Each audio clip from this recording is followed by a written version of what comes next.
Good evening friends, welcome back to my channel Shri life. आज मेरी morning हुई थी अराउंड 6:30 बजे।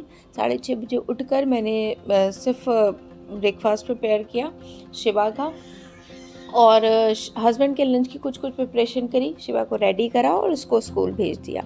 अभी ये थोड़ा सा हस्बैंड के लंच की प्रिपरेशन कर रही हूँ। शिवा जा चुका है और अभी 8 बजे हैं। हस्बैंड अराउंड 9:30 बजे जाएंगे और शिवा को लेने मैं 11:20 के करीब निकलती हूँ। ठीक है, तो सुबह का अपना यही शेड्यूल रहता है। मैंने पोल भी लगाया था कि अगर लाइव स्टडी करना है तो मॉर्निंग में 5 बजे हम कर सकते हैं। ठीक है, और अगर 5 बजे से 7 बजे तक मैं ये मॉर्निंग की लाइव स्टडी कर सकती हूँ। ठीक है, एंड जिनका सीटेट का एग्ज़ामिनेशन था, मेरे चैनल पे बहुत सारे व्यूवर्स हैं जिनका सीटेट का एग्ज़ामिनेशन, हम सब टीचिंग कैटेगरी में ही हैं और काफ़ी ऐसे हैं जिनका क्लियर भी है, बार बार भर देते हैं। ठीक है, तो जिनका अच्छा हो गया है वेल एंड गुड है। ठीक है, अब मुझे नहीं लगता बार बार भरने की आपको नीड है। ठीक है, एक एलिजिबिलिटी क्राइटेरिया है और क्लियर हो गया तो अब आपके पास नंबर ऑफ़ अपॉर्चुनिटीज़ आने वाली हैं। नंबर ऑफ़ अपॉर्चुनिटीज़ क्या हैं? एनवीएस का सितंबर में एग्ज़ाम होगा। ठीक है, जो अपना दे सकते हैं टीजीटी वाला।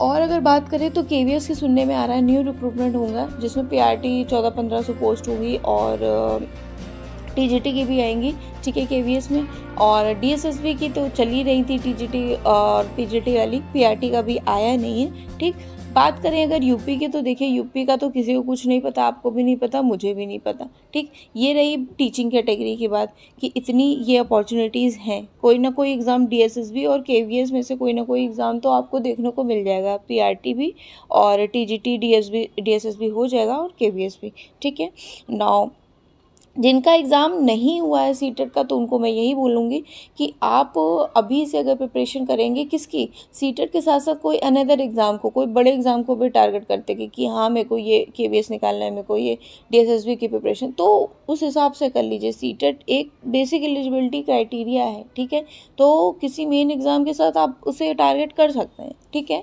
और नहीं, अगर 1% क्लियर होता है तो परेशान होने की कोई भी आवश्यकता है नहीं। ठीक है, क्योंकि अगर आप परेशान होंगे तो अपने आप को ही परेशान करेंगे। ठीक है, और बड़े एग्ज़ाम के साथ साथ आप उसे टारगेट कर सकते हैं। एंड जिनका क्लियर है, जिन्होंने आरओ वगैरह का भी भरा है, वो अपना वो दे सकते हैं। रही बात मैं अपनी बताऊं आपको, तो मैं क्या करूँगी, मैंने अभी जो एग्ज़ाम दिया था वो कैंसिल हो गया था, तो वो जो फिर से होगा मेरा अगस्त सितंबर में, तो वो मुझे देना है। ठीक है, और मैं उसी की प्रिपरेशन, उसी का पेपर देख रही थी कि कैसा क्या पेपर आया था, और मतलब कैसा क्या पेपर आया था। ऑफिस से पता है जो रॉन्ग है पहले इसी को एनालाइज करूँगी। ठीक है, नेट जेआरएफ का एग्ज़ाम में टारगेट करूँगी और जो गलत है पहले इसको सॉल्व करके देखूँगी, उसके बाद अच्छे से इसी को प्रिपरेशन करूँगी, क्योंकि मैं एक साथ बहुत ज़्यादा एग्ज़ाम नहीं कर सकती हूँ।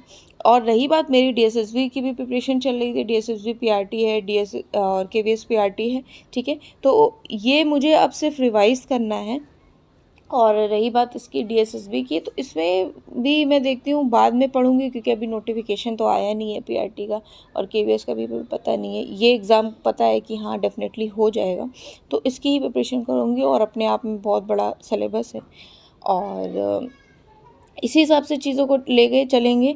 ठीक है, और आप जिस एग्ज़ाम को भी टारगेट करें ना, तो एक मैं इसमें सोच रही थी एक पीवाईक्यू लगा लूँ, 3 घंटे का होगा, बट पीवाईक्यू में मुझे या तो मैं 4 बजे से 7 बजे तक लगाऊँ, इस टाइप से लगाना होगा, क्योंकि फिर टेस्ट 3 घंटे देना पड़ेगा और 3 घंटे कंटिन्यूएशन में बैठ पाना, निकाल पाना तो थोड़ा सा डिफ़िकल्ट होता है। 2 घंटे बहुत ज़्यादा मिल जाएंगे, 1 घंटा मिल जाएगा, थोड़ा थोड़ा गैप हो जाता है, इस वजह से पीवाईक्यू लगा नहीं पा रही हूँ। अगर उसको लगाने के बाद हम एनालिसिस करते हैं ना, तो हमें बहुत सारी चीज़ें पता चल जाती हैं कि कहाँ से क्या चीज़ें हमें कैरी ऑन करनी है। ठीक है, मेरी प्रिपरेशन की जर्नी आप सभी को अब मिलेगी इवनिंग में 6 बजे 7 बजे के करीब। ठीक है, और लाइव स्टडी वगैरह भी मिलेगी, टीचिंग से रिलेटेड कोई भी अपडेट होती है उसके रिगार्डिंग मिलेगा। ठीक है, और अभी मैंने प्रिपरेशन कर ली थी, वही जो मुझे 1 से 1.5 घंटा मॉर्निंग में मिला था वो पढ़ लिया था। फिर उसके बाद मैं शिवा को लेने गई थी, शिवा को लेकर मैं आ गई आ गई हूँ और आते आते मेरे सर में थोड़ी सी दर्द होने लगी। और उसके बाद मैं सुबह वैसे भी कुछ खाए नहीं होती हूँ, सिर्फ चाय पिया था और बिस्किट खाया था। तो अब मैं 12:30-1 बजे के करीब लंच करूँगी और 12:30 तक तो मैं उसे लेकर ही आती हूँ। उसके बाद 1 बज जाता है, फिर मैं ये लंच बनाती हूँ, हम दोनों लंच करते हैं थोड़ा बहुत। और ये सब करते करते मुझे 2:30-3 बज जाता है। फिर शिवा को मैं सुलाती हूँ और मैं भी सोती हूँ थोड़ी देर, ठीक है। इसी में से कहीं ना कहीं से टाइम निकालना पड़ेगा, एक शेड्यूल अच्छे से बनाना पड़ेगा, तब जाके चीज़ें हो पाएंगी। और आप भी अपने प्रिपरेशन को कंटिन्यू करिए, परेशान मत होइए, चीज़ों के टच में रहिए, पढ़ाई करते रहिए। Hope for best. Bye everyone.